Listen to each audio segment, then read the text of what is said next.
one. Dun, dun, dun, dun. We're back, man. It's been a minute since we jumped on here for the live stream and the podcast. So shout out to everybody that's been patient with us. We're going to get into an interesting one today with the crew. This one came via Brandon's one of Brandon's friends. They want us to talk about the hoe phase. Phase. You know, Hoe phase. Yeah. So shout outs to diapers and haircuts. It started with their post. Los and his wife had a show, and they were promoting that and put out a post on who cheats more, men or women. And so I had a couple of responses to that. One was shout outs to Charlemagne Settles from the Grow and Glow podcast. She responded, and she responded that women are definitely better cheaters, and they cheat more. And she made a comment on how women can have multiple side relationships for years without men even noticing. And I made a comment on how that could be damaging to the male ego. And she agreed, and she made a statement to say, she said, sure, it can until you realize that it had nothing to do with you. And then she suggested that we do a show on Hoe Phase. So I brought it to you guys. I thought it was a good idea, and here we are. So that's how the whole thing started. But the ladies, please chime in, because she mentioned that it had nothing to do with men. And I mentioned that it was the male ego. I hope she's watching, because I think that's interesting to say it has nothing to do with us or the man. Yeah. I would like to get her to give some more detail on that. I think that's interesting. It is, because also, especially knowing the fact that, like, as men, we be in our head, especially when it comes to that department. You know what I'm saying, in a relationship, like. But to know, she's saying, like, it's not us; it could be them at times. I got no more about that. Was the hoe phase a thing when we were out there? I don't remember it even being a term. Maybe it was out there, but it just wasn't called that. I think it's kind of always been there. It might not have been referred to as hoe phase. We might have just called them hoes. But I mean, I frequently, talk to women. They'll especially in our age bracket, they'll refer. Some of them will refer to their 20s as their hoe phase. I guess when they were just free, exploring their sexuality, dating whoever, or not dating, but doing whoever. I don't know. But then there's also I had another response to that post as well, which was even more interesting, from one of the fellas, and he talked about hoe phase as far as men are concerned. So he a couple words are thrown out that we've already talked about before. Simps.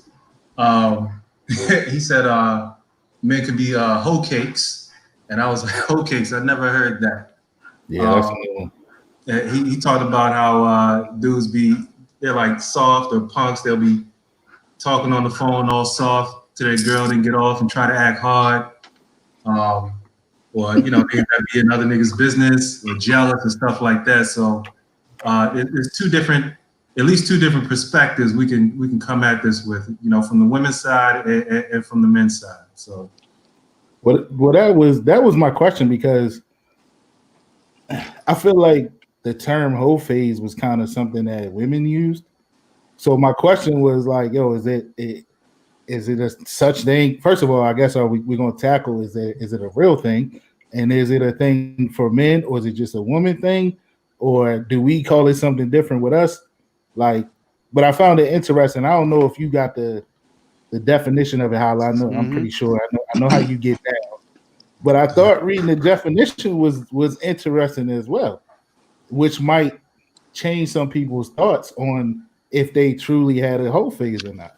If you read it with the Urban Dictionary, defines it as it might not be what you thought was a hoe phase, might not be that. Yeah, I mean, let me read the Urban Dictionary definition for it, which was interesting because I just Googled whole phase last week or whenever, and this was actually in there. It's crazy. But so here's what the Urban Dictionary defines as hoe phase.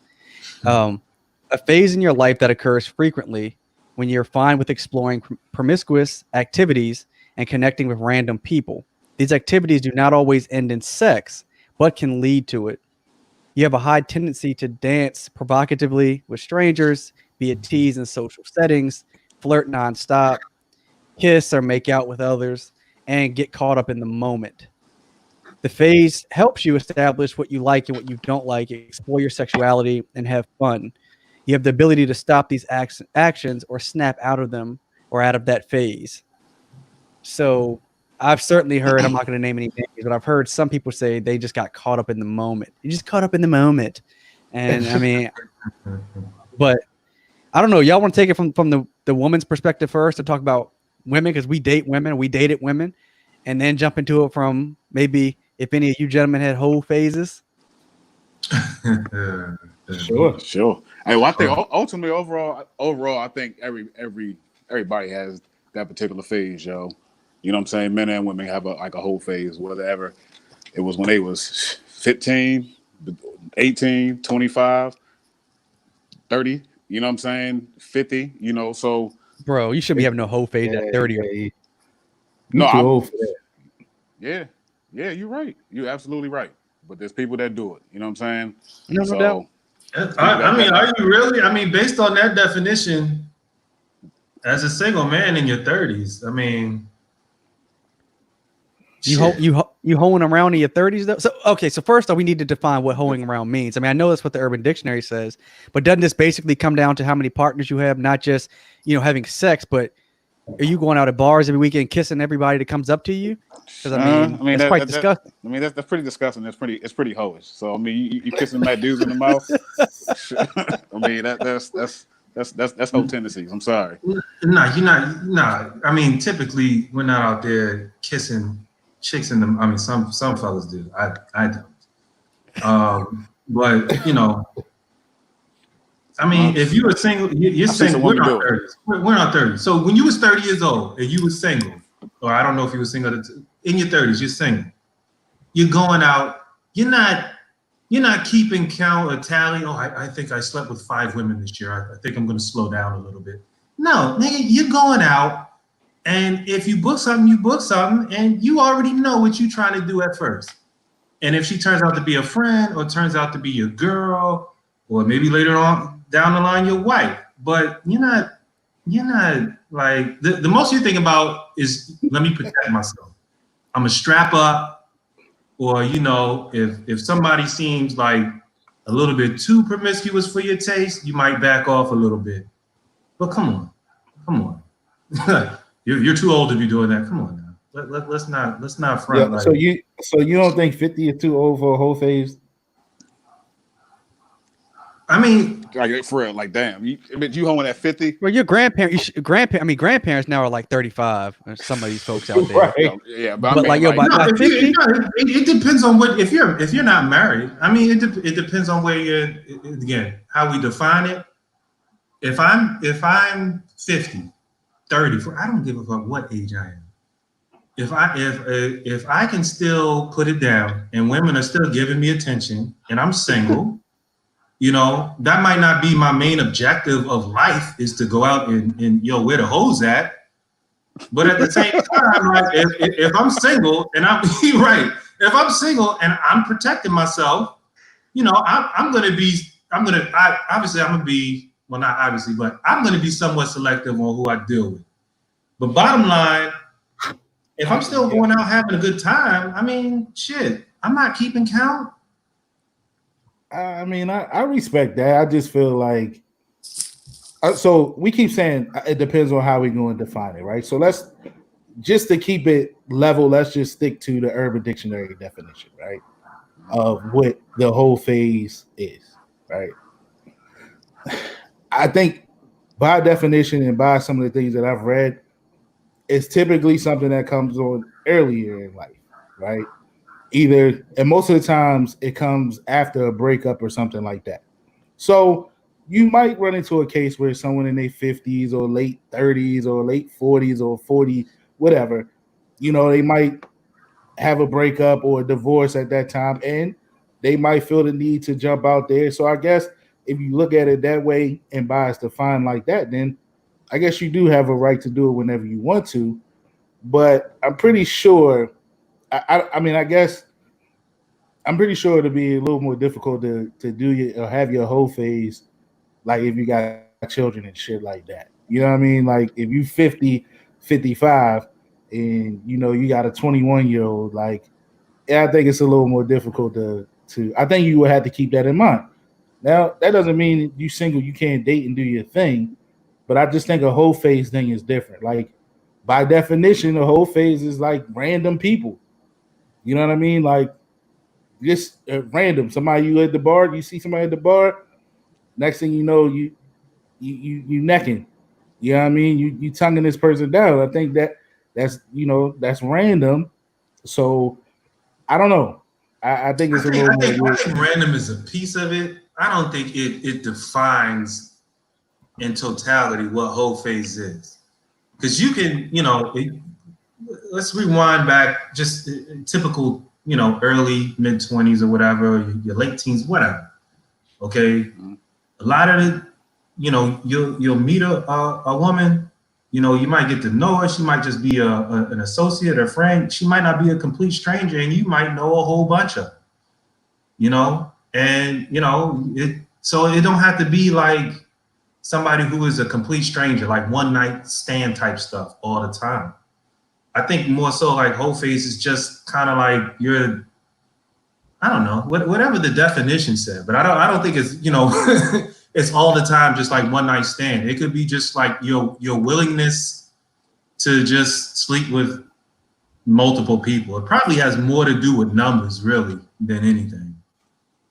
Yeah, I think it's a numbers thing. And I mean, look, man, everybody, well, not everybody. I think a lot of us have fun when we're in our early 20s. And as you start to get older, I think you think about the things, your decisions more.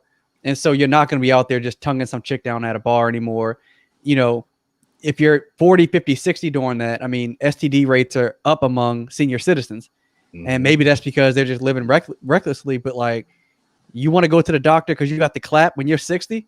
I mean, like, at a certain point, like, I hate to say this, but at a certain point, like, you do need to kind of act your age, right? Like, you can certainly date and do your thing because if you're single, you're single. But like, if you out there just doing anything, especially right, like, I think it was one of our guests in the chat talked about you could get mono. Forget mono, you could get the Rona if you out there tonguing people down now. Yeah. Listen, AIDS, HIV, people can survive AIDS. Ain't stopping nobody from out there, So mono, coronavirus definitely ain't stopping nobody. That shit stopping. Definitely ain't stopping nobody. Shit, that shit stopping some people. I think so. I mean, like HIV and AIDS. I mean, look, certainly you can catch it, but like with the coronavirus, you might die in 2 weeks. People think with HIV and AIDS, like, all right, it's been around 30, 40 years. People like Magic Johnson have successfully, I guess, beat it, so to speak. Like, you can live a quote unquote normal life. Like, you're not seeing hundreds of thousands of people die within 2 or 3 months on TV every day. So if the Rona's not slowing you down, right, at least right now, you really playing Russian roulette out there if you kissing people right now. I think with anything new, it'll slow you down in the beginning.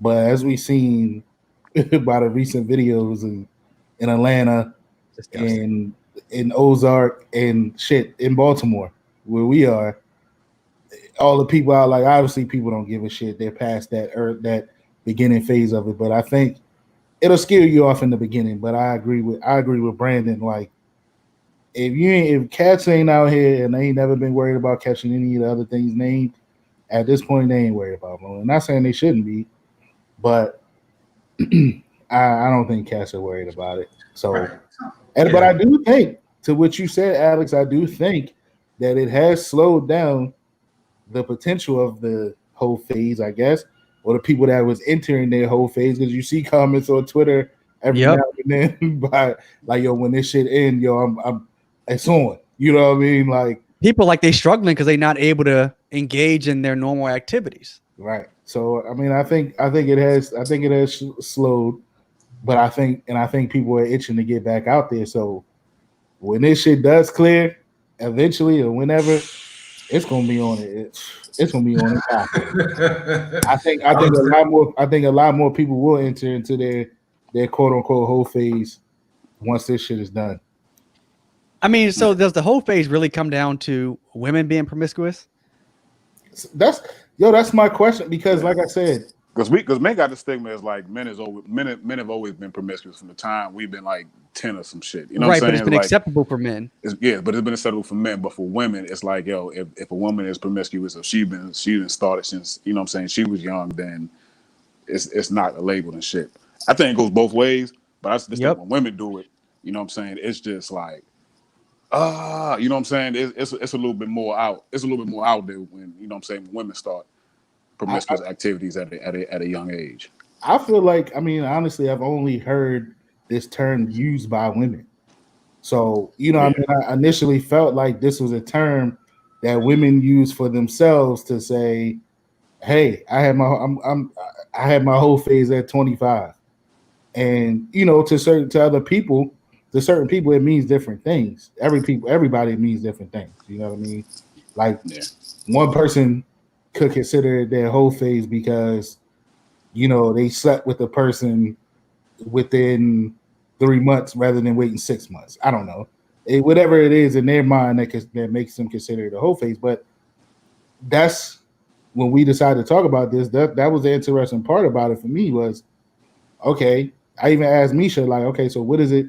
Is it a whole phase? Do men call it whole phase? And her response was, well, men are always in the whole phase. That's a damn shame. Okay, so look, that's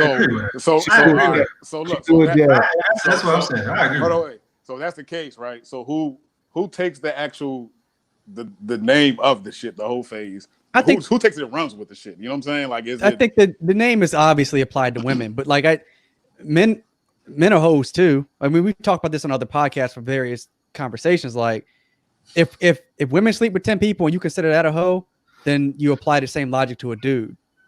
I mean, like, what are we doing? It's the same exact thing. I was gonna say, let's put a number on it. Put a number on it. What? Because I mean, it sounds like the number defines whether it's a whole phase or not. But remember, the whole phase is not just defined by sex. It's defined by if you're out there making out in public. You know, you're constantly flirting with people all the time. So people might not view that as being a hoe.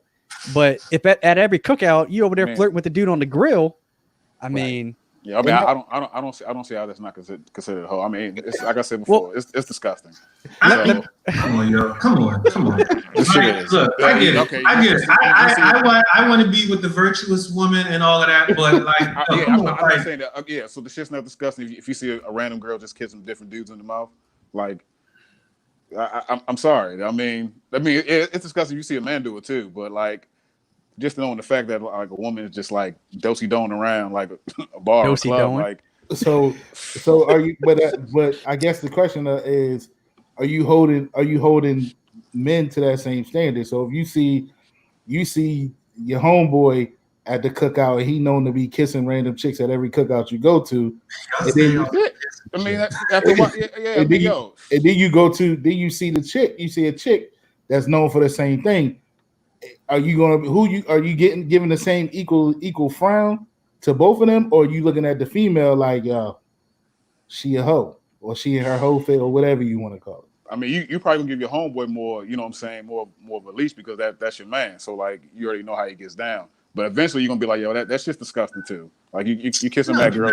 Nigga, so okay, wait, hold on. You're not. If we had a cookout, hypothetically speaking, and we're single, okay? We're single. Ladies, all of our ladies here, look, we got great, wonderful ladies. They were single too. Let's just hypothetically speaking, we're single.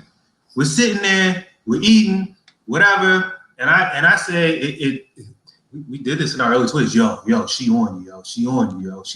You're not gonna be like, yo, you've already slept with 3 women in the past couple months, man. That shit is disgusting. You're not gonna say that. No, you're making a total different. You're talking about something totally different. I'm talking about you. We going somewhere. you know what I'm saying, like week to week or some shit, and we going to a cookout, and you know what I'm saying, your man kissing joints every other week. After a while, you can be like, yo. All right, let's start with the kissing stuff. Let's You know what I'm saying, like, come on, G. Like black dudes, we don't go around kissing random women. Okay, so at least most of us don't. I've seen a couple. I've seen I know where this is. Let's stick to the flirting and have sex with multiple women. Let's cut the kissing shit out because we don't typically. You talking about you going places every other week or something. You not, it ain't no physical shit. Like you say, you single. You just meeting people. Yeah, I mean, all right. You mean you single? Like that's what you're supposed to do. All right, but I mean, like, I'm talking about you going to a cookout every week. Like, yo, you in someone's face every other week.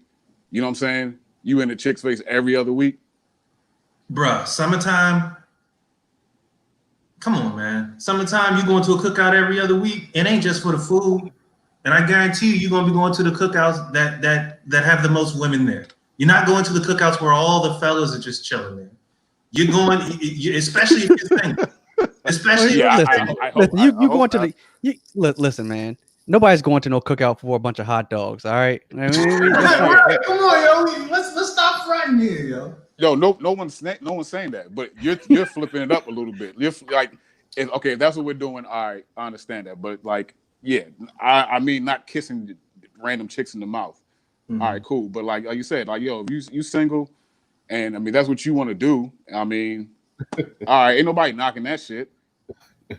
Well, I can't recall one time.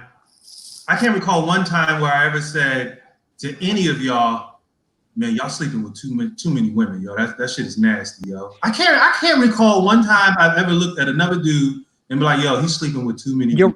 I think you're right, and I think that's probably a problem, right? Like at some point, if we're always supposed to hold each other accountable, like if we shouldn't judge anybody, but certainly society judges women.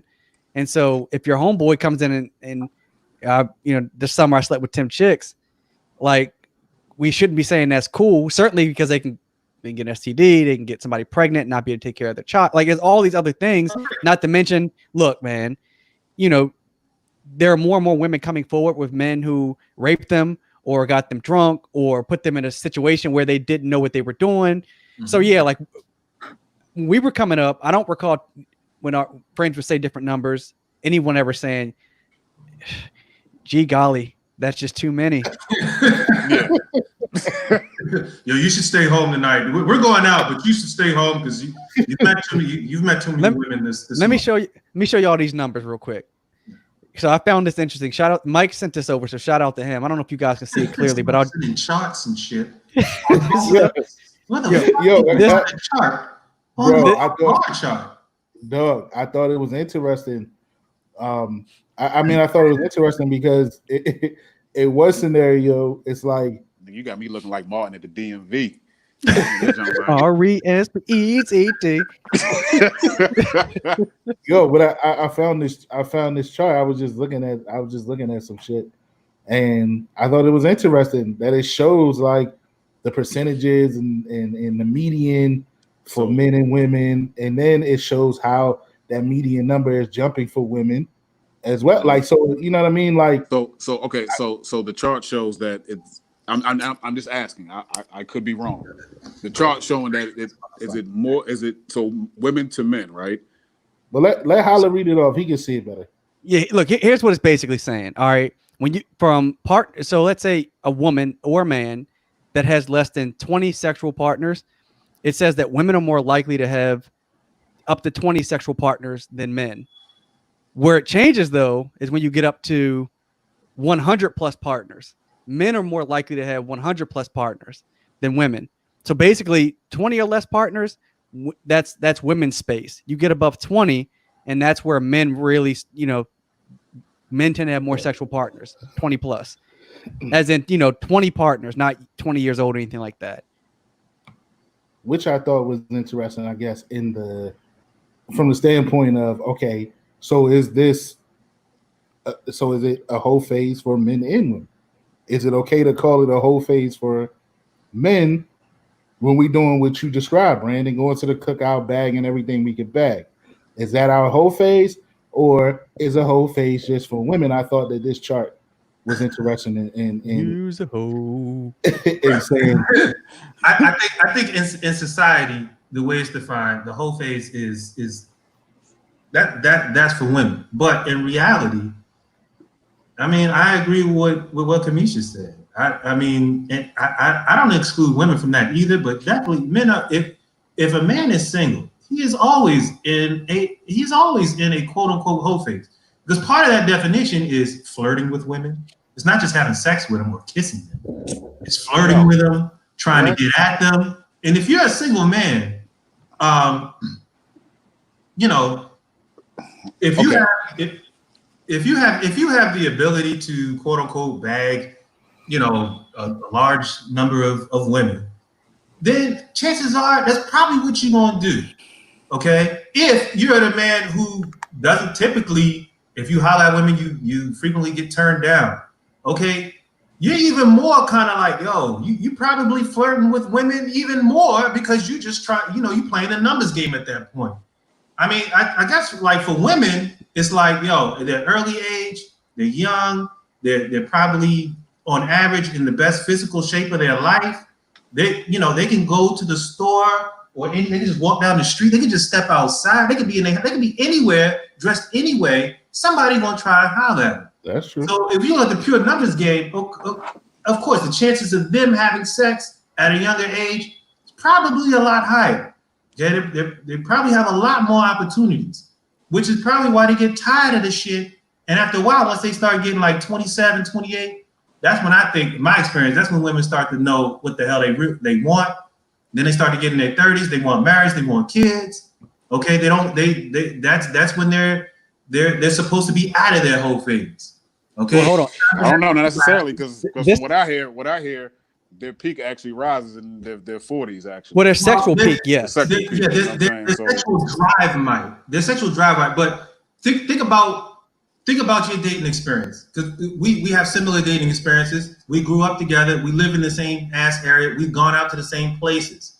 Okay, we go out once we got into our 30s. We start hollering at women. You know, they start talking about, okay, you get salaries, jobs, 401ks. What do you have in terms of assets? What can you provide for me? Because they're thinking about marriage and stuff like that. Now, some of them are still doing their thing.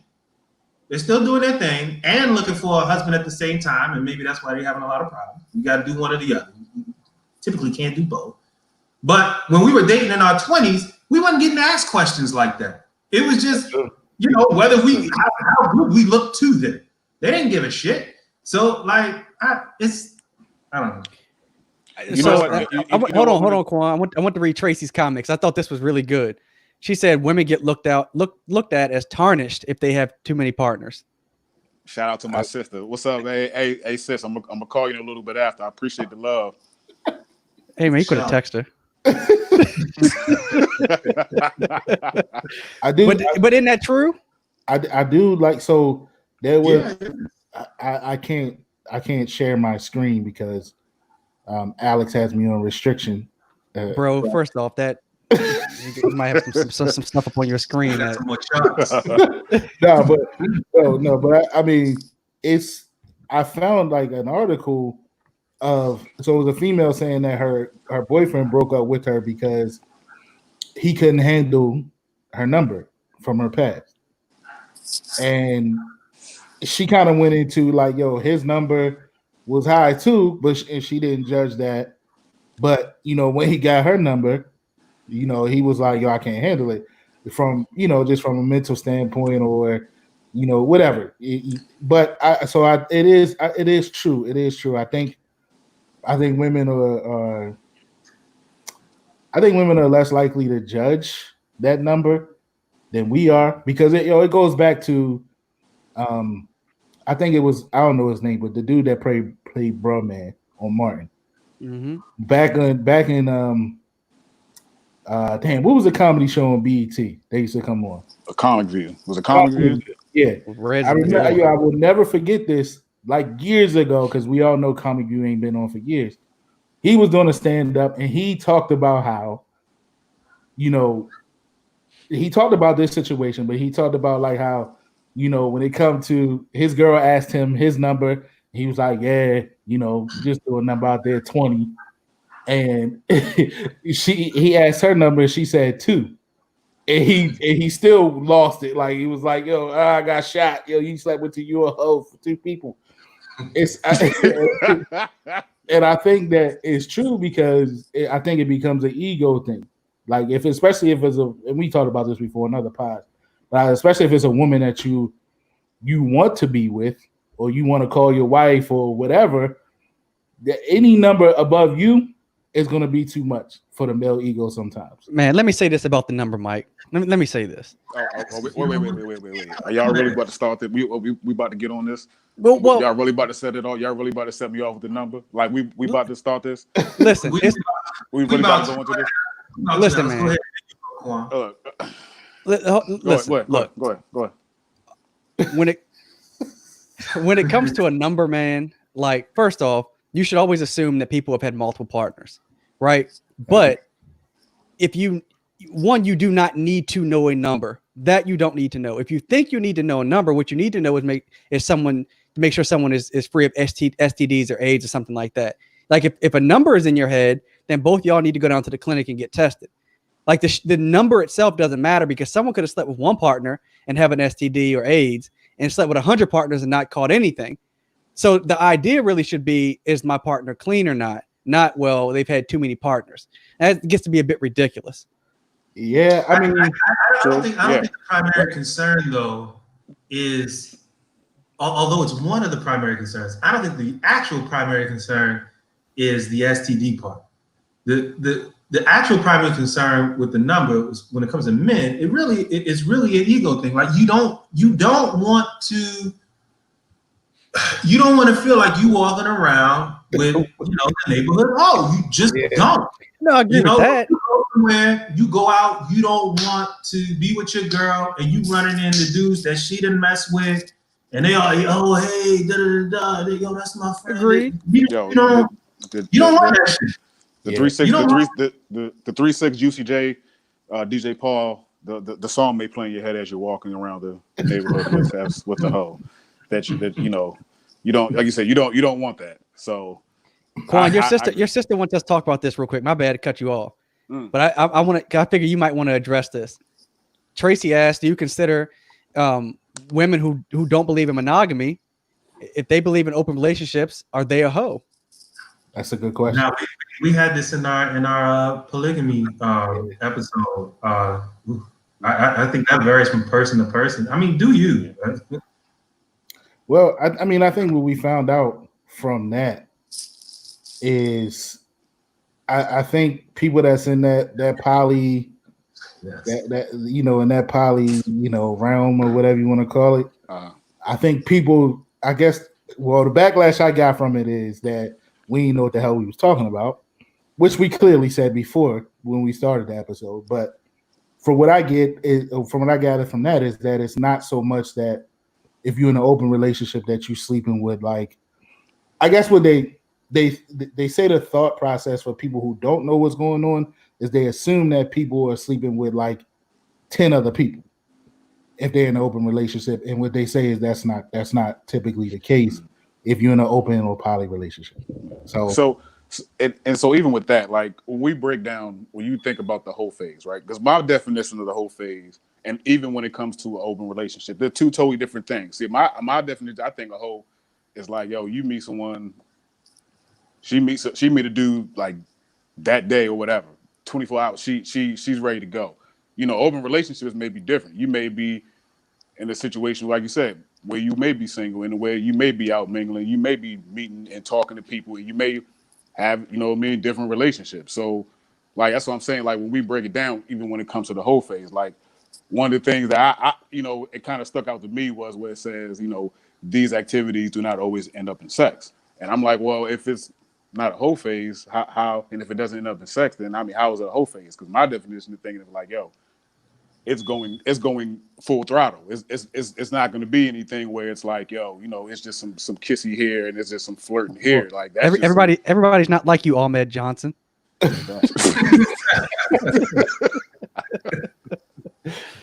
Wow, I don't know what to say to that one. But in the situation that you just gave, Quan, where Like- the woman sleeps with a man within 24 hours, in that situation, only the woman is looked at as being the hoe in that situation. Like nobody is even considering the man. Like you literally only see the woman in that situation. And you think, damn, she's a hoe, and you don't even think twice about the dude because it's expected of men to be that way. And like I said, I agree with Kamisha. I think men are always in that mode, whether you want to call it Hoe Phase or you just want to call it a man be a man or whatever you want to call it. I think it's when we're single, and some men they don't never turn it on. But I think in the case with these brothers here on this podcast, if we're not single, we're not in that phase. If we're single, I just don't. I just don't see you guys being as responsible as you say we should. I'm sorry. I know you guys. The older we get, the more I feel like we have to lose. And so if I was single to be out there, still going to the club, I'll be 39 this year. That's not for me, whether I would be single or I'm married, but that's not for me. But if I was out there consistently sleeping with different women, like I'm putting myself at risk. And at this age, that's not worth it at all for me. Like, man, I don't. Go ahead, my bad. No. I just don't. Why put yourself in harm's way like that? And I agree with you. I don't disagree with you, but it's not always like how we try to make it seem like we keep like we talked about kissing random people. It's not always that. Then we associate with going to the club. It's not always that. Like there's women out here that will sleep with you that you might meet in a professional setting. You might have a conference somewhere and you go out of town. So it's not always just, yo, I'm going to the club. No, you could be doing your damn job.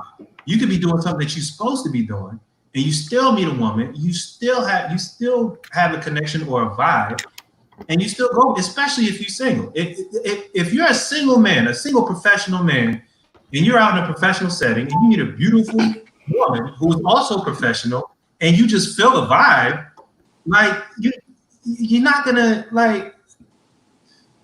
you're gonna pursue.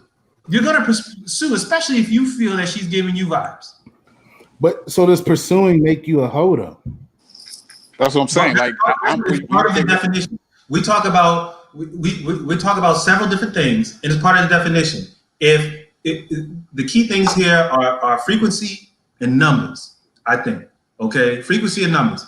If I'm a professional and everywhere I go and I see I just can't resist not talking or trying to get out a beautiful woman, I don't have to go to the club. It could be anywhere else, store, work, whatever. Okay, it's so I guess what I take from the Urban Dictionary's definition of it is when it says activity with random people, and it says that it doesn't always have to be sexual. But let's say that it is sexual. What I take from that is like, someone that you meet that day, and like Quan said, within 28, 48 max a week, you smash, or you hit from a man's standpoint, or from a woman's standpoint, you let him hit. I don't think a week is Hoe Phase. It's like borderline Hoe Phase. That's not. And I'll never forget one of me and Quan's old bosses told us when we were like 17 and she was 28. And she said, just because a woman lets you sleep with her on the first night, don't mean she's letting every dude sleep with her on the first night. And I think that's true. Yeah, but I think that so. Quan, you remember who said that? Yeah, I remember who said that. I definitely remember that. But you're thinking that she is though. But you already have that in your mind like that. Because if you hit something. If you hit a chick on the first night or within the first 24, 48 hours, you're thinking like, well, shit, I know I ain't no damn Denzel Washington. But that's your problem. Who else you let hit? You know what I'm saying? She might not be letting anybody else sleep with her on the first night. I don't know. Okay, so let me ask. So for her, I always remember her saying it, but I don't know. It's the nature of the conversation. It's the nature of the conversation, like yeah, in the vibe. So listen, even for her to what her comment was, right? Is that being a part of her hoe phase? Like to let if she let somebody hit the first night, but then won't let the next dude hit the first night, is that still considered being a part of her hoe phase? That she even because she let one dude hit the first night. Look, man, this is just like anything else. We're all sports fans, right? Number one draft picks can do things that third round draft picks can't. Like if you're the best salesperson in a company, you're going to get away with more stuff than the dude that ain't selling nothing at a company. Like dating is exactly the same thing. So maybe she just likes you that much more, and she was digging your vibe, and she went home with you or invited you over, and it escalated. That doesn't mean that the next dude that comes over that looks like Bob from Martin that he's sleeping with her on the first date. Whoa! Let me ask you. Let's get back to the numbers question. Let's put a number on it. Well, okay. So hold on. And you had Go ahead. Okay, go ahead. Let me ask you this. So based off of what you said, Alex, just now, so does that mean the whole phase doesn't exist then? Man, you know what? I mean, in that regard, you know what I mean? Look, in my experience, when you're in your 20s, probably a bit younger, but certainly in your early 20s, you're out there trying to find yourself.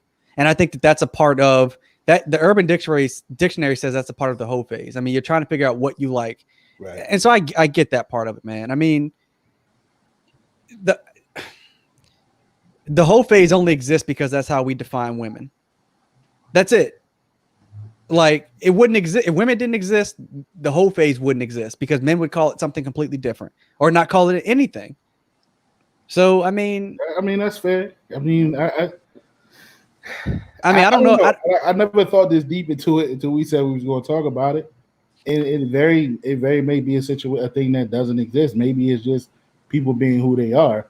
But I do agree with you on that standpoint. As like I said, I shared with my wife that it was a term that was given to women. You know what I mean? Like I've never heard it used for men, you know? Yeah. So yeah. There she go. It was a when we discussed it earlier, when me and Nisha discussed it earlier, like I said, I've never heard men being dubbed that. I've heard it called dogs. I've heard man thought, man hoe, shit like that. It meant community penis. I've heard those terms. Right. Which yeah. So, but I mean, go ahead. It's your turn. I mean, to your point. I know you said you want the numbers thing or something. Oh no, I was just trying to put a number on it. Like, so when you was in your 20s, okay, which is probably I can't even remember it might have been college the last time I had somebody what their number was.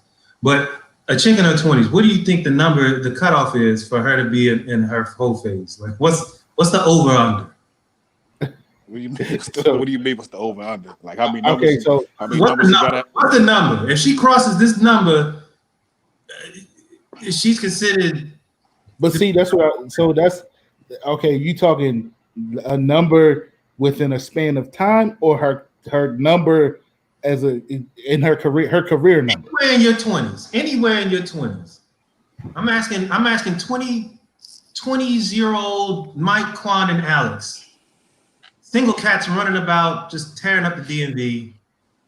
You're talking to a woman, you're getting the vibes, and you're with her on a date, whatever. You start to think, okay, I might like her. Let me ask her what her number is. She gives you a number. What's your cutoff? Oh, y'all shook. Look, man. I'm gonna say 0.5. Point. Damn near version, like she. You almost there, but not quite. She's been fingered, but not had to complete. Yeah, I mean, that's a good. Listen, I honestly feel like, for one, as a man, if her number at that time is more than yours, then I think you're gonna be a little like, yeah, you know what I'm saying? You're gonna be turned off by it. I'm not saying it's right, but you're gonna be turned off by it. That's just how it is. That's just how it goes, man. Like if I'm all right, let's say I'm back in college. I'm back in college, and I'm looking at a female, whatever, and she in the tens, bro. That's a lot for me. That's even a lot for me in my 20s. Double I digits. mean, that's one a year. That sounds like a lot to you. And from 20 to 30, one a year. But that's I'm what. talking about I'm in college. Nigga, I'm in college, bro. She's getting down with at least one dude a month. Listen, No. I said once. If you in your senior year and she said she had sex with 10 people, and she started having sex in high school, that's. Oh, I thought you meant like that semester. Like, Okay, come on. Okay. I was like, yeah, if that's semester. I'm like, no, I'm good. I don't want any parts of that. you said that semester. Or I've never asked a woman, man, ever. It's listen. It just I'll say this: if you're gonna ask the number, be prepared. right. Yep. Yeah. I mean, I feel like if you got the balls to ask, then you must prepare yourself for what it's going to be. And some people need to know that number, and I don't think there's anything wrong with the people that want to know. But I think that you have to realize if you can handle a number or not before you want to ask that question. And you have to realize you have to keep in mind if you want to divulge your number, if you want to discuss your number, because you never if it's a woman that you feeling and she say, "Oh, I've only been with 2 people," what's your number? You're like, "Oof, I've been with the 30." Your number could turn her off from wanting to be with you. You know what I mean? So it's a discussion that you have to be ready for, because I've seen a lot of people get hurt by that discussion because they just weren't ready for it. If she's worried about whether I have STDs or not, let's just go get tested. But I'm not going to sit up here and start discussing numbers. Right, but I think it goes to what you touched on earlier. Like, women at the same time don't want a man that's known as a community peen, or the man thought of the area, of that zip code or whatever. So I think it's the same with us. You know what I mean? And I think it boils down to, like, all 4 of us from the same area. And we could probably count on one hand how many of us has actually dated somebody from where we're from. You know what I'm saying? I'm saying, like, I was about to say something else. no, number was that low. I was like, damn, maybe really? What I'm saying is, like, One hand. I think that plays a part in the decision why the 4 of us, and it could have just happened by default, but I know I consciously thought of that. What? When we out dating or whatever, that very rarely have any of us dated anybody from the area that we're from. You mean so that way we don't date like each other's exes or whatever? Well, just because where we from is so small that it's a chance. Oh. Well, I'll give you my thought process. And I think me and you talked about this before, Brandon. It's like where we at is so small that it's a good chance that your homeboy or your cousin or your co-worker used to deal with that person. So to avoid that, you go a few steps outside of your city, or you go a few steps the other into the next state sometime. You know what I mean? But I think it's all in the same thing with that. You just, because you don't want, as you described earlier, Brandon, like the neighborhood hoe or whatever, you some people shy away from dating where they stay, unless it's going to be, I'm just smashing or whatever the case may be. Then at that point, I guess it's fair game. Whoever hit it, you don't give a shit. But if it comes down to dating, I think, and we talking about numbers, I think that all plays a part into it. I mean, I only dated one person that was from where we were from, and that was in 10th grade. And once I got my license, I mean, I never was concerned about, somebody I dated might have messed with somebody else. For the most part, at least with us 4, I think we all have very different, preferences when it comes to women. Now, the larger group of our friends, sure, there might be some overlap, but even then, like, it never crossed my mind, like, that she may have messed with somebody that was one of my close friends. Now, if she messed with somebody that I knew, I mean, that happens when you're in high school, or you can only go but so far anyway. Right. But I never consciously said I'm not going to date people from where we're from just because they may have dealt with somebody else. That played a role in it, but also I just Just wanted something new, man. Dating in high That's school true. turned me That's off true. dating around in our area. I mean, that's true. You did. I mean, everybody knew everybody, so it's like, all right, like, yeah, that played a part. But for me anyway, that was part of my thought process. Like, and it ain't. And I think again that boils down to ego. Like, you walking through the mall, and like you see homie, and he gives Shorty a hug, like, and the hug that was just like a hey, what's up hug, or hey, I seen you naked hug. So you want to avoid that. Just from a male ego. And when you know that has happened, yeah, that's like, yeah. Yeah. So, but I mean, I guess to reel it back in, right? Let me ask y'all this: do you think it's beneficial? Is any benefit to a whole face? For women, for either side, man. If you're trying to find, yourself, dude, do what you're gonna do. I've always said just be safe about it. Yeah, I mean, it may have some benefit to it, I guess, because like if you're starting or whoever that person, that man, woman is starting in their 20s, whatever, like we're saying, like, yo, you don't really know yourself. You don't know what you like, what you don't like, and in order to find that, in order to know that, you know what I'm saying? I mean, you gotta go through some experiences. So shit, other people go through it. Like I said, in their 20s. Some people start late. You know what I mean? I'm assuming you would hope that whenever you're dealing with, maybe got that phase out. You know what I mean? Early. So whatever. But will that? So does that phase whenever it was? And I have, however drastic that phase was. I mean, shit. And you know about it. Does that play a part into you seeing that person on a different level or deeper level later on in life?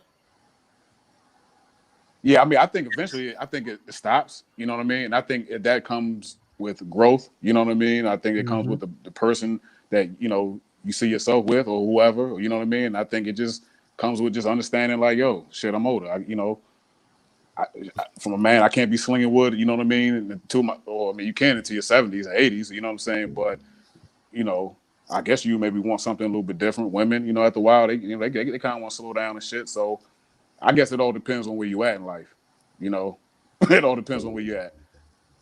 Well, would you have a problem? Like, would you hold that against? So let's say, you dating somebody, you're digging them, you find out that they had a whole phase in their 20s, and in a stretch they slept with 20 dudes. Are you going to look past that? Is that going to bother you? Or are you going to understand, like, yo, that was her in her 20s? Yeah, I mean, that was in her 20s. That shit was way before me. I don't know, Quan. I know you very well. And I know things like that, don't. I know things like that. Well, also, you also know I've grown as well too. But I mean, yeah, of course. But I mean, so in researching now, wait. Now, are we talking about what type of acts were happening? Now, if there's something, like some activities that were a little bit over the edge, a little bit too extreme, well, then, like what? Yeah. Name one. Double dick clutching.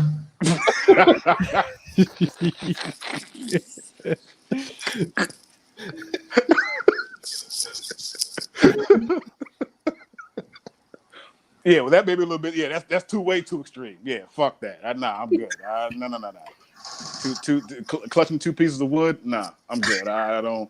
Nah, but I mean, like I said, it all depends on like I said, where you at. But what about you, Parker?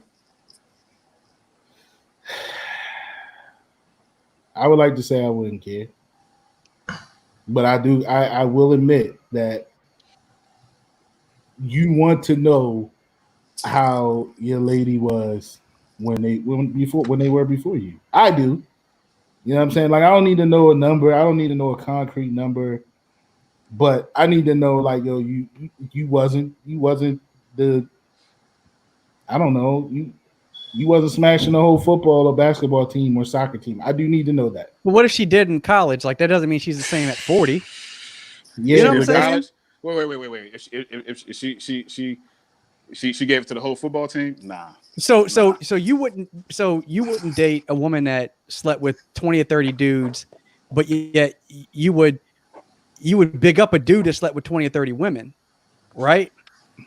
I mean, you see what I'm saying? Like, I mean, listen. Well, I mean, I never said I big them up. You know what I'm saying? I mean, yeah, but we were coming up, dudes. We were hit. coming up, dudes would get made fun of if they went out with a chick and didn't mess around with her. Yeah, that's true. Hell yeah, that was true. Way true. I was saying at the beginning of the show. I'm telling you, they have to be ruthless.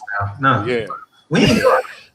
Niggas was ruthless. Niggas was like, yo, what's up, man? Yo, you ain't do nothing yet. It was either that's correct. You know what I'm saying? Like, yeah, that's how it would be. And it's like either it's true or it's not. And if it ain't, then like at what point looking at you? At what point do either one of you not like whatever either one of you did early in your sexual lives? At what point does that not matter, or does it always matter? It does not matter. It will not matter from the time that y'all decide to be together if that the past activity does not resurface. I have personal experience with this in more than one occasion, like where they were open about, in my younger years, I got down. Okay. I mean, I had my fun when I was younger as well. Now, when we're together, if that shit doesn't resurface, they're fine. But if you see patterns of behavior starting to resurface and people from the past coming back in, and this person's a friend and that person's a friend, and shady shit going down, that's when it becomes a problem. Now, I will agree with you, Mike. If I found out if I met somebody and they said, hey, one night I gave it up to the whole football team. Okay, that's a bit extreme. You might be reformed, but that's a big red flag for me. I don't see any woman admitting that though. You know what I'm saying? Like, that's even worse. We're expecting everybody to be honest. But I mean, that's even harder. That's extreme. That's extreme. Most women who admit anything to you will say, something to the extent of, I had my whole phase in my 20s, or in college, whatever. They'll admit to that and keep it moving at this point. And as long as it stay that way, if we are together, then if it stay, let the past stay in the past. But as soon as we start seeing the same activity, that's when it's like, all right, well, I don't know anybody. Might be you. And there's nothing wrong with you. You're just not for me. Yeah, I don't know any do that. They found out like the woman she had a past where she was like she gave it to the whole football team in one night. Well, I was just being extreme. Yeah, I mean that's extreme. But those are true stories though. So I mean, it's not like what you're saying isn't far fetched. It definitely happens. So I'm maybe not in one night, but I mean it might have happened. Sometimes it does. But that's neither. Let me throw this one at you. So what you're dating a young woman, like at our age now, you're dating a woman, and then y'all get comfortable. She starts taking you around her friends, and you realize that 10 years ago you slept with or dated one of her friends. Like how you carrying that? I mean, I don't know. I've been put in that situation before, so. I think you gotta be honest. If you want to be with her, you gotta tell her, because that shit gonna surface up at one point or another, especially if they're still friends. Right, and then at that point, it becomes what she's comfortable with. Like, you know what I mean? There's nothing you can do about it. You can't take back what you did with the other person. So, only thing you can assure is that like it hasn't happened in a while, or it won't happen again, obviously. But then it becomes what that person is comfortable with. I mean, I don't know if somebody I'm seeing one of y'all smash. I don't know if I'm. It's just I don't know. It might be some awkwardness at the next cookout. You know what I'm saying? Like I don't know if I can handle that either. It's just I'm not in a space where I would even remotely consider dating anybody who any of you guys ever dated. Like if I came across a woman and I found out that she dated any one of y'all, that automatically that's done. Right. Yeah. Let me ask y'all this. I'm going to ask y'all a question, and then I'm curious to hear your response because it's going to lead me to a second question. Oh, So, Lord. so the first question just is: so the Hoe Phase talks about making out and things like that. So forget about sex for a second. If you just happen to this chick was consistently out and about making out with people, is that enough to be a turn off? Hell yeah, that's a turn off. What the fuck? Human mouths are dirtier than dogs' mouths. Okay. Yeah. Yeah. What about you, Mike? Brush their teeth every day. Man, fuck that shit. No. Yeah, it's a turn. It's a turn. It's It's definitely a turn. off. Quan, what about you? Absolutely. Okay. So we all agree that if a girl we liked, she was out there kissing people, that would be a turn. Like multiple people, recklessly, that'd be a turn off. Cats pass around liquor bottles and blunts all day long without no regard for whose mouth been on either one. What's the difference? Well, I mean, I don't pass liquor bottles around, so I'm not saying you specifically. I'm just saying like people share drinks, food. They share shit all the time. So like, what's the difference? And I'm just throwing it out there. It's the same thing. Germs are germs. One is a blunt and one is a woman. I mean, I don't know. I guess maybe one is a J, one is a tongue. You know what I'm saying? Yeah, I've seen some of them blunts and they be wet. So somebody's tongue was on them.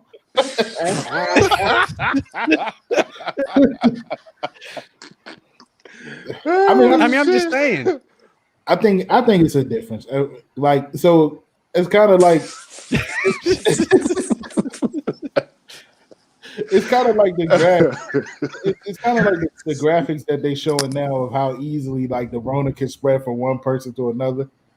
Like it's kind of like that. You know what I'm saying? Like, okay, you sharing a blunt or a bottle of liquor with this person, right? You kind of can trace their steps back to a certain point. How? I mean, like, okay, if I'm sharing, if I'm do with a dirty mouth, touch your black and mild, you might catch something.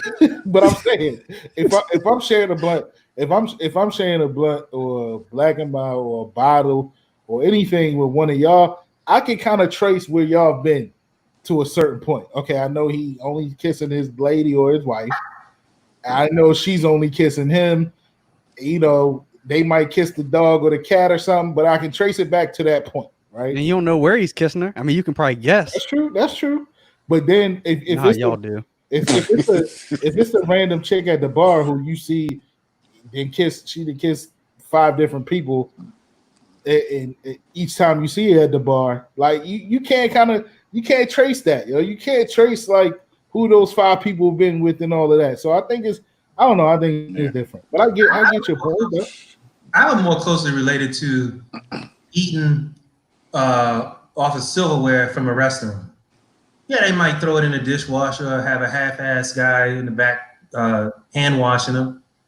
But them forks and knives been used by thousands of people before you. We bring plasticware. Yeah, now you do.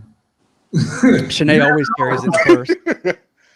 I've been out to eat with you before, and you with didn't. Me, not with her. She always carries it around with her. Hey, that's smart, and that's smart. But I mean, that's most people don't do that. They you're presented to them, and that has been in thousands of people's. Hold on. You're comparing kissing multiple people to using a fork that goes in a dishwasher. Bro, you're not putting a Hennessy bottle with a blunt in the dishwasher and before you pass it to the next person. But those people hopefully those people are brushing their teeth, flossing, gargling, something. I don't know. Let me ask a question. Who the hell has passed around a Hennessy bottle to their homeboys and shit? Like, I don't remember. You've never seen a bottle pass before? Right. Yeah, but I'm talking about recently now. Like, who does that? Niggas got red cups now. Is this Quan battle? No, I'm talking about now. Wait, hold on. I've seen the Paul Masson bottle passed around. No, I'm talking. We ain't had no choice. But that was like 15, 20 years ago. I'm talking about now. Like, have you seen anybody pass a fucking Hennessy bottle around recently within 1 year? Nah, we're grown men. We bring our own liquor. That's all I'm saying. But when we were in our 20s, there's people out here passing around Hennessy bottles.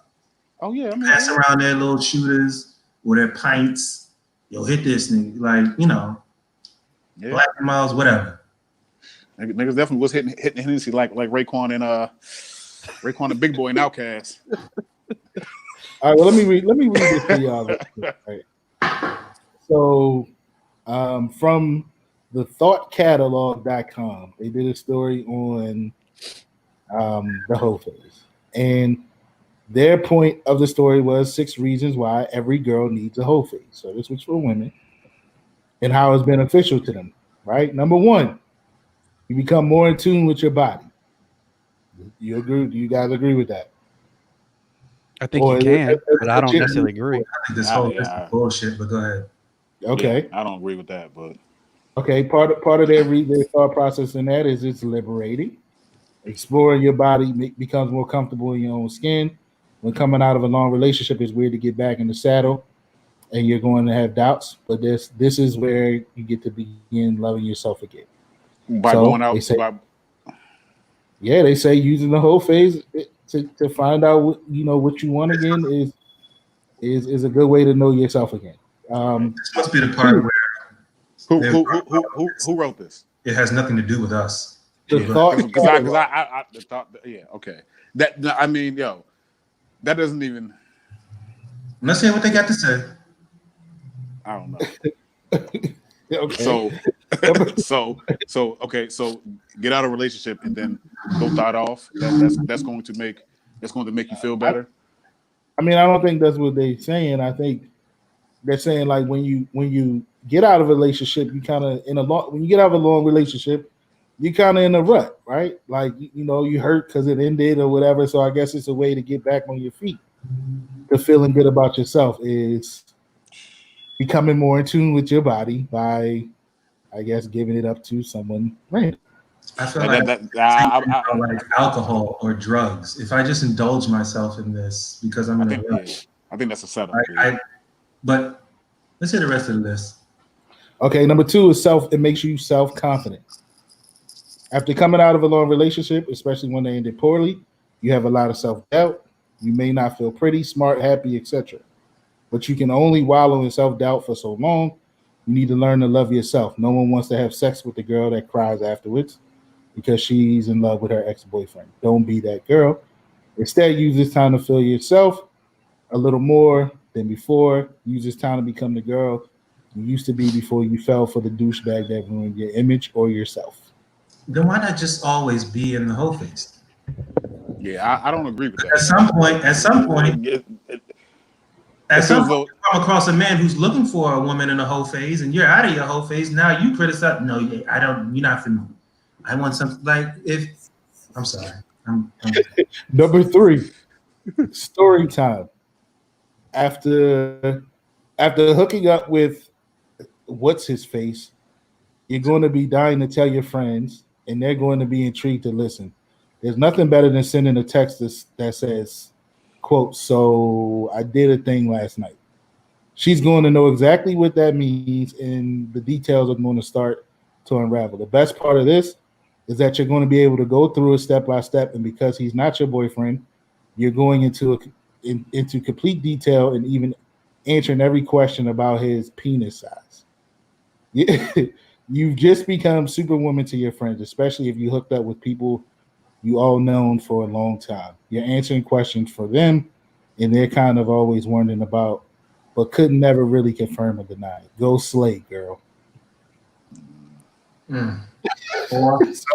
So that's 3 is for story time. To get being in your Hoe Phase equals good story time. 4, double standards are bullshit. It's sad that we even have to call it a Hoe Phase when men do it regularly. So here's what we've been talking about. Casual sex is okay for men to do, but not women. Wrong. Don't feed into the bullshit, double standards, and be happy doing what you want with whoever you want. You're equally as entitled to have fun and keep it casual with anyone you choose. I think we kind of agreed on that, right?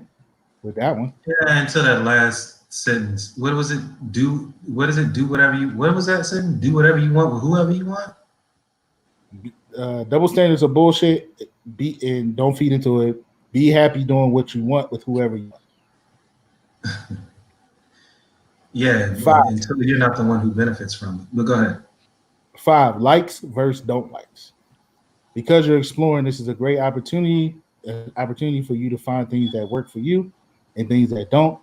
While you're out discovering yourself, you're going to come across things that you never experienced before, and you're going to learn real quickly if you life them or not. Typo. Um, this is an exploration and learning experience. Take full advantage of it. Number 6, your choices are now your own. Um, that's right. You are now able to do exactly what you want, whatever the hell you want, with whoever, without having to think about how it's going to affect someone else. You spend so long making decisions based on both of you. That's it. Feel good to be a little selfish right now. You deserve it. If you want to get drunk on a Monday night, guess what? You can. If you want to go home with that really cute guy from the bar, guess what? You can. You want to wear that slutty outfit, guess what? Now you can. You got out, and now you don't need to be tamed. Hoe out. Have fun. Enjoy finding yourself. So, according to the thought catalog, those are the 6 reasons why every female needs a hoe phase. I mean, whatever. Why y'all looking like that? Do your thing. I don't. A lot of that sounds like it's in response to how men behave, and if that is driving the way you behave, then I think that's ridiculous. I mean, I agree. I don't like the parts that really like stick out to me. Like, you know, like I said before, it's a confidence booster. Okay, because when they have this whole phase or whatever, then they come out. Once they come out of this whole phase, now all that goes to shit. Now all of a sudden, sleeping with men no longer is a confidence booster. It's like, yo. And then, no, here's the part that really bothers. Like, go do whatever you want with whoever you want. You ain't got to worry about who it hurts. Okay, so, but you want to talk about double standards. So when men do the same shit, then all of a sudden, you know, men ain't shit. All they want is sex. But it's okay for you to do it though. So I mean, that's a double standard right there. To do something and not have to worry about, you know, to be selfish. Well, isn't that what drove you into the whole phase? Was somebody else being selfish? Now you just gonna, like Alex said, now you just gonna go and do the same shit. And now that it's bullshit, yo. You don't need, like, if it does it's feel like bullshit, it's kind of like it's bullshit in this sense. Like, I'm not gonna front. Like, if I just got out of a bad relationship or whatever, I spent some time to myself. You know, it's nothing like going back out, dating, meeting some people, you know, getting that confidence back, getting that vibe back, you know, feeling good about yourself. However, that's just a method that I chose to do to bring myself back. I don't have to do that. I could do other things. But like, I'm sorry, I'm about to ramble, so I'm gonna cut it off. I mean, I kind of agree with that. The common men do exactly that. I think that's the point of the article. Honestly, I feel like after reading that, I feel like y'all kind of walked back on some of the things you said previously. Like the whole standpoint of how, you know, men don't get looked at that way. They get to do whatever they want. That's kind of like what the article was saying. Yo, at that time to do what you want. I'm not walking about look. I'm not saying it's right. I'm not saying it's not a double standard. I said earlier that it goes neutral. That whole phase shit, it goes hand in hand. It does go hand in hand. Yeah, you playing dominoes? Domino. Dominoes out. Nah. I mean, my only thing is, I don't make decisions based off what the opposite sex does, right? Like, if you want to do your thing, do your thing. But like, and I'm not justifying men's behavior either. Like I've said whenever we have these kinds of conversations, both sexes should be treated equally. So I don't know, but you know, I don't know. Yeah, that article, I don't know. It seems a little janky to me, yo. It seems like it doesn't really. It just kind of goes right back into a whole, you know, recycled process, and it doesn't really solve anything. Right. If that's what you want to do it. You good, but don't try to act like this is some caterpillar into a butterfly type bullshit. Nah, that's just what you felt like doing. Like Yo, you but became a beautiful person after you went through your whole phase. You just went through your whole phase because you felt like that's what the hell you wanted to do. but the definition that we're going off of basically says, I mean, you doing you, right? I mean, it basically says that in the article. I mean, in the definition, basically. Yeah, it says you do you, but it also said in the article, don't worry about hurting nobody else. Be selfish. Do you know, at the expense of other people, even if it's at the expense of somebody else. Now, if it's like, hey, I need to do some things like for myself, and I'm being selfish with my time, okay, because I need to heal. That's one thing. But when you just going off like engaging in activity that involve other people and not worried about hurting those other people just because you was hurt, I don't agree with that. And that's I don't what agree with that. that's what the stand. Man and woman, I don't agree with that.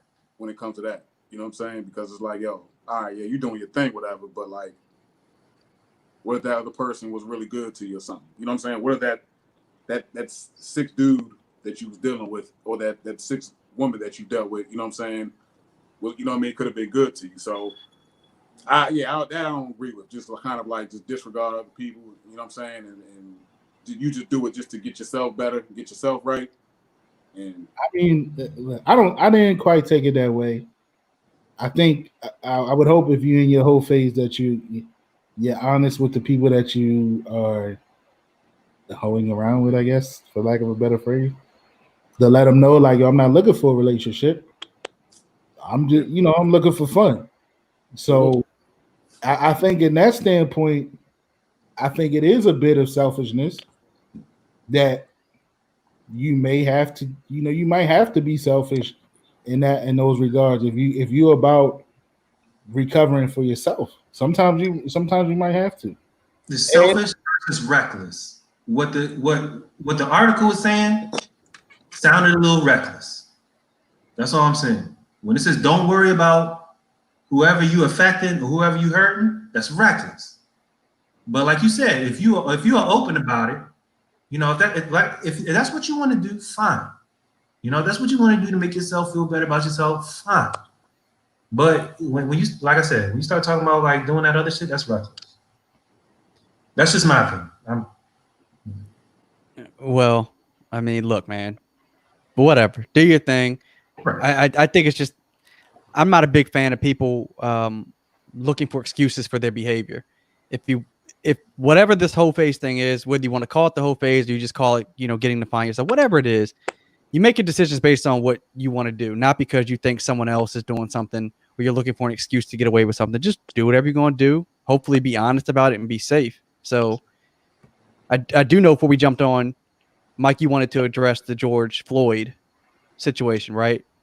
Yeah. At least take a moment and speak about that.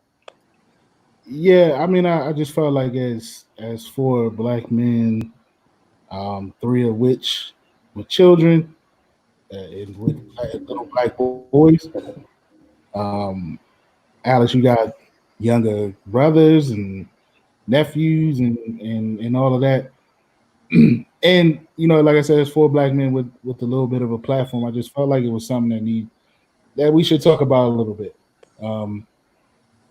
And I don't know just how. Honestly, it just came to me. I think, matter of fact, I want to shout out Akeem from Raw Cut. He kind of made a post earlier today about like those podcasters that said that they're gonna shy away from talking about it because they might lose followers. I just, that kind of hit me because I mean, like, I feel like you in it for the wrong reason if that's your thought process. I mean, especially those podcasters that are that look like us, that look like George or Ahmad. You know what I mean? Like, I just feel like that's, if anybody even think that way, I just thought that was reckless and wrong. And I just know that who we are, the 4 of us, we don't think like that. We don't shy away from shit. And I just thought that maybe we would want to talk and say a few things about it. Maybe how it makes you feel. Like I said, I'm rambling because we weren't planning this. But I did want to mention this. I just think it's terrible what's going on to us. I mean, it seems like every other day you turn on the news and you're seeing something like that, and it's scary. It's scary. I don't know about y'all, but it's scary for me raising a young black boy. Um,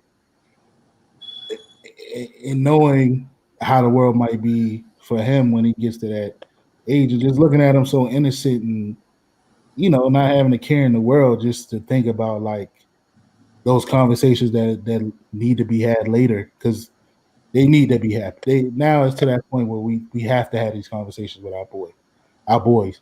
And I saw a post earlier too from a guy who had his son. His son was maybe 15 or so, laying on the ground with his knee in the same way that the officer had his knee on George Floyd. And he was like teaching him how to react in situations like that, how to save his own life in situations like that.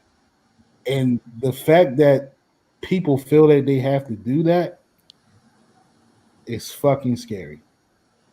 And it just hit me. It just was like, it's terrible to even have to think about having to put my son on the ground and do that shit, to teach him, if you ever in that situation, how to brace yourself, or how to stick your chest into the ground. It's just crazy. It's just crazy. And I don't know what we got to do. Some people are saying like, yo, we got to start taking action into our own hands. Maybe one person even suggested like, if you was there, you should have pushed the cop off of it. I don't know the answer to what to do in situations like that. And I haven't completely watched the video because I can't. But the part of the brother asking or crying for his mom, and that's a 50-something-year-old man. You at that point, like he was, he knew it was ending right there. You know what I mean? And I was talking to my sister about it earlier. We don't know if his mom is living or not. I think She's not. It was the week. This is the week, the anniversary of her death 2 years ago. So when she said that so when I was talking to my sister about it earlier, she said like, we don't even know if his mom was living or not. But when he was calling for his mom, so in my own head, I thought about like, it was at the moment where he saw his final, you know what I mean? Like where he knew it was ending. And that's what he saw was his mom, who had already passed on, and that's who he was calling for. It's rough. It's rough, man. And yeah, I want to let y'all speak because I was just rambling about it, but I did want to show that we aren't one of those podcasts that's afraid to talk on that. If you got a problem with us discussing what's wrong, then we're not the show for you. But shit off. We're going to talk about things like this because it's wrong. And we need more people, maybe people that don't look like us, to realize that it's wrong and to speak out that it's wrong as well.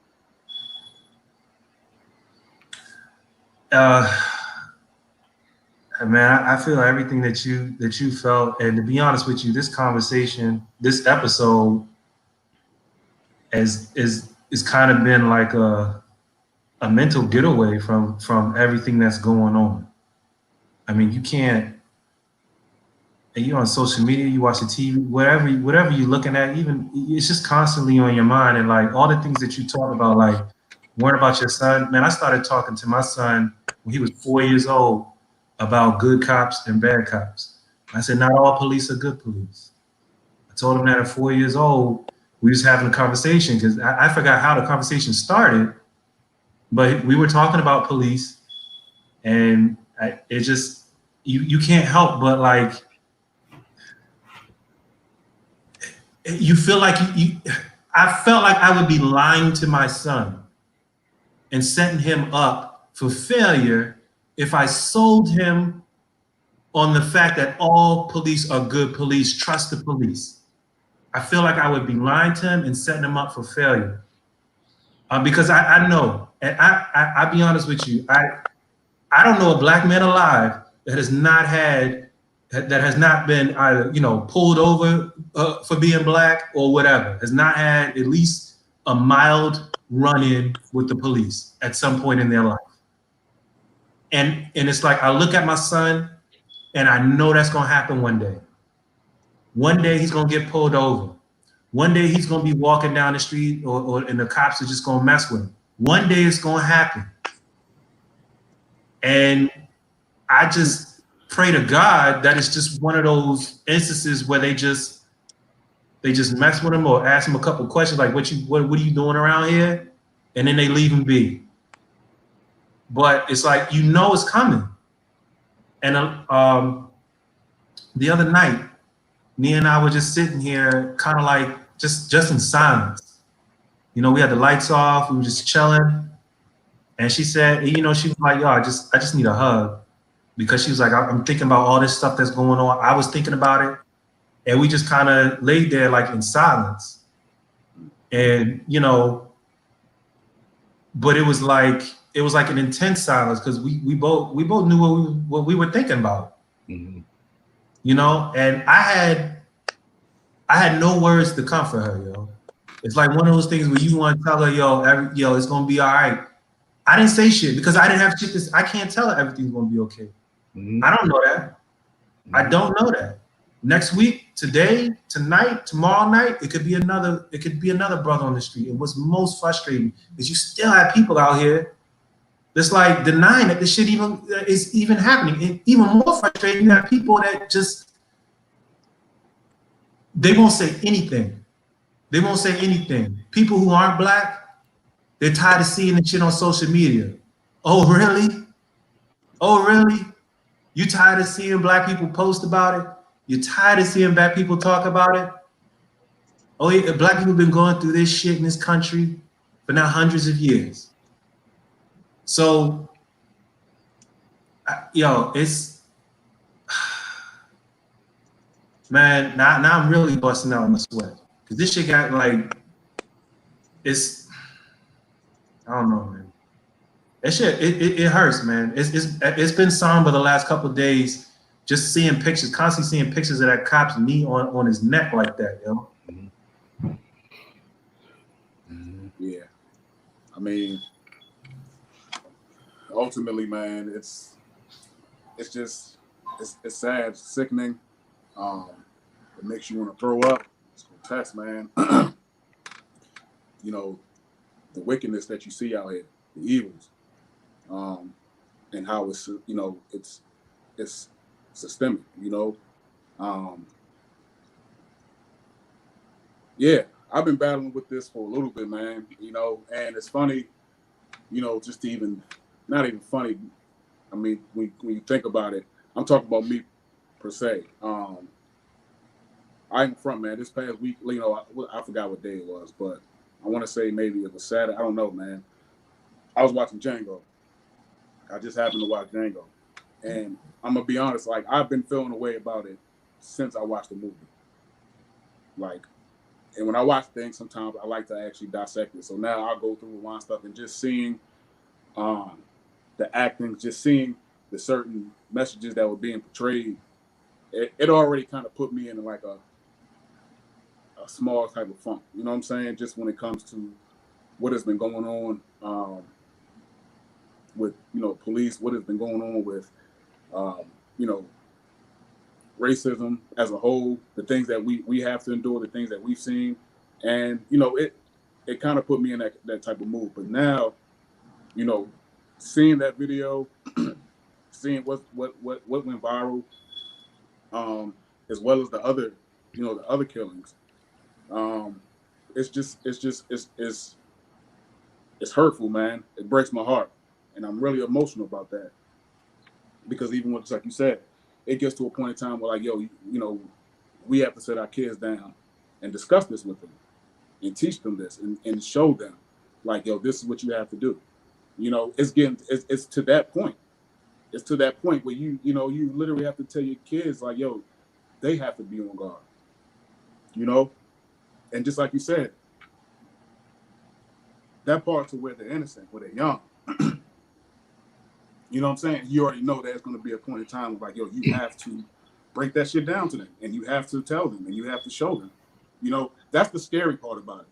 That's the part when you're a father, when you're like, yo, that's the part where you see, like, yo, his or her innocence. Eventually, you know what I mean? They're not going to have that anymore. And as a father, you know, it's like, yo, it's on us to make sure that we protect our kids and we teach them. You know, and I understand people say turn up the cheek. I understand people say, yo, you know, everybody isn't like that. You know, everybody isn't, you know, and you also have to judge people by their heart, how they treat you. And you're absolutely right.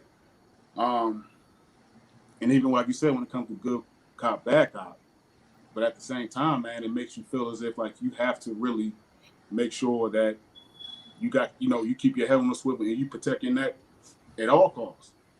Because yeah, it's one thing when you see the police and they beating on, but also at the same time, it's also the people that are silent, that ain't saying shit. It's the people that, you know what I'm saying, are keeping this shit going. You know what I mean? The people that have created these laws. This shit has still been going on like 400 plus years. You know what I mean? And this shit is still happening. And even though we have cell phones, even though we have all this other stuff, all this technology to show, it's like, yo, just like you said, you don't know if you can even look at someone and tell them that it's going to be okay a lot of times. Because even with the evidence, with the full evidence right there shown in your face, this shit still doesn't matter. Mm-hmm. They're still out here killing us. They're still out here killing our, you know what I'm saying, our babies, our boys, our men. You know what I'm saying? Like, we all have to make sure that we make it safe at home. And, you know what I mean? To get home to our kids at night, to get home to our parents, get home to our, you know what I mean, to our women. And it's just sad, yo, that like it's to this point. But this has been going on. And this has been happening. You know what I'm saying? And we've been saying stuff about this. We've been putting this out there. And now it's actually, you know what I mean? Not even now. I mean, it's been surfacing, but even people starting to see now that, like, yo, they're crooked. You know what I mean? They're crooked people out here. So, like, at the end of the day, to see that was heart-wrenching. You know, all the victims, man. And, you know, it's just sad. And like I said, the people that are behind the scenes, I ain't saying shit, that, you know, are letting this stuff go on, have nothing to say, and behind it, yo, they're just as damaging as well. They're just as damaging as well. And I don't know what to say about it. You know what I mean? It's almost like, I don't know, you know, it's almost like, I know I keep going off, you know what I mean, off the whatever, but like it's almost like that first season of Game of Thrones, Joe, when Ned Stark was like looking at his daughter, you know what I'm saying, Arya Stark, and she was like training how to fight. And you know what I'm saying, the dude was telling her like, yo, she's gonna be, you know, she's a natural, she's good. But like a certain part, yo, he was looking at her like, damn, like, yo, like I have to prepare her. She's not a baby anymore. And there's gonna be a point in time where, you know, she's gonna have to protect herself. And so, like, I go back to say, like, even with our kids, man, like, you know, like I said, my son, you know, y'all kids, my nephews, you know, my kids in the community that I coach, you know, I mean, for all our kids, man, for all of us, the ones that are out there, every single day, man, you know, trying to do our best to survive and to live. It's you know, I pray for all of us. I really do, man. I really do. And the only thing, like I said, we can keep doing is, man, is keep putting that shit out there. And, you know what I mean? And getting the message heard. You know, we have a platform. And just like you said, we're not going to shy away from anything. We're gonna talk. We're going to use our platform to reach a lot of people, man. And just to let them know that, yeah, the shit isn't right. And, we're standing behind y'all. So, like I said, man, it's tragic. My heart goes out to the family. I'm sorry. I didn't mean to ramble y'all. But like I said, it's like I said, I've been a little rambled up since, like I said, I saw Django. So, but that's my piece on it. Sorry, y'all. I didn't mean to go off on a tangent. But look, man, I'm gonna close this out on this because my words on it is really simple. Our lives aren't valued in this country, black women or black men. So we're not in a position of authority. We've never been. and for all of the wealth that we obtain, all the education that we obtain, it goes to show you that that stuff just doesn't matter. If you're able to get through this life unscathed um, by the police or how society treats black people, then thank God. But a lot of us don't get that opportunity. And so you're right. People should speak out. People should take action. Um, but our lives aren't valued. And it just is what it is. It does not matter that cell phones are out there. If it did, then when Trayvon Martin got killed or when Freddie Gray got killed, and that was almost 5 years ago, which sounds crazy, but it's still going on. And there are no repercussions. And we simply have one or two choices. One, we have to live with the fact that these officers ultimately will get off because they seem to get off every single time. Or two, we have to leave this country. And unfortunately for us, as specifically as African Americans, Black Americans, there is no place else in the world for us to go. Not back to Africa, not to Europe, not to Asia. We are a group of people who are truly without a home. So it's unfortunate. This particular video I didn't watch. I've seen enough of these videos. I saw a few pictures of it. I didn't have it in me to watch it. And so I opted not to do it. And so I feel bad for that family. I feel bad for anybody that has to go out, can't even go out in the world to go to work or go to a grocery store, just do something normal, not breaking the law, and they're still treated like they just killed somebody. That's absolutely ridiculous. So I hope that all those officers, the one that actually had his knee in the guy's neck, including all the ones that stood around and watched rather than intervening, I hope all of them go to jail. And I'm not a big death penalty person. I've always been against the death penalty, but these officers need to get the death penalty. It is what it is. So they need to go. And I'll end on this part. Quan, you mentioned something. A lot of people have to turn the other cheek, right?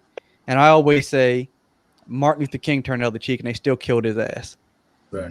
Jesus turned the other cheek. Jesus didn't do nothing, literally didn't do anything wrong, and they killed him, right?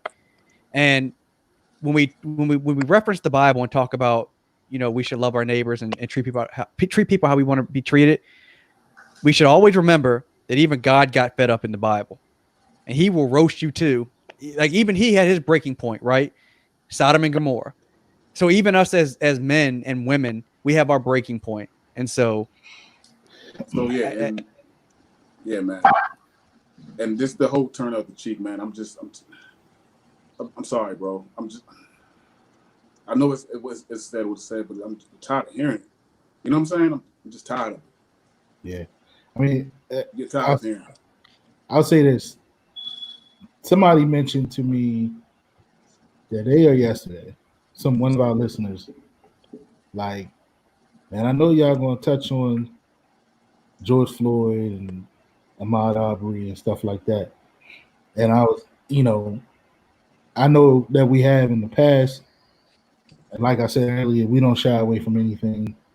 But the four of us, especially around the time that the Ahmaud Arbery situation happened, in our thread, I think it might have been me. I just typed his name and sent a message, and the four of us was just like, "Yo, we mentally we can't do that episode right now." So, I mean, I say that for the listeners to know that it's on our minds. It's always on our minds, and that's just the type of brothers that we are. But it hits us mentally as well, because sometimes you see yourself. You know what I mean? And Alex, like, yo, you hit that shit on the head, bro. Like, our lives aren't valued, and unfortunately, there's nowhere else for us to go. And that just hit me like, God damn. But it's true. It's true. And I want to say that I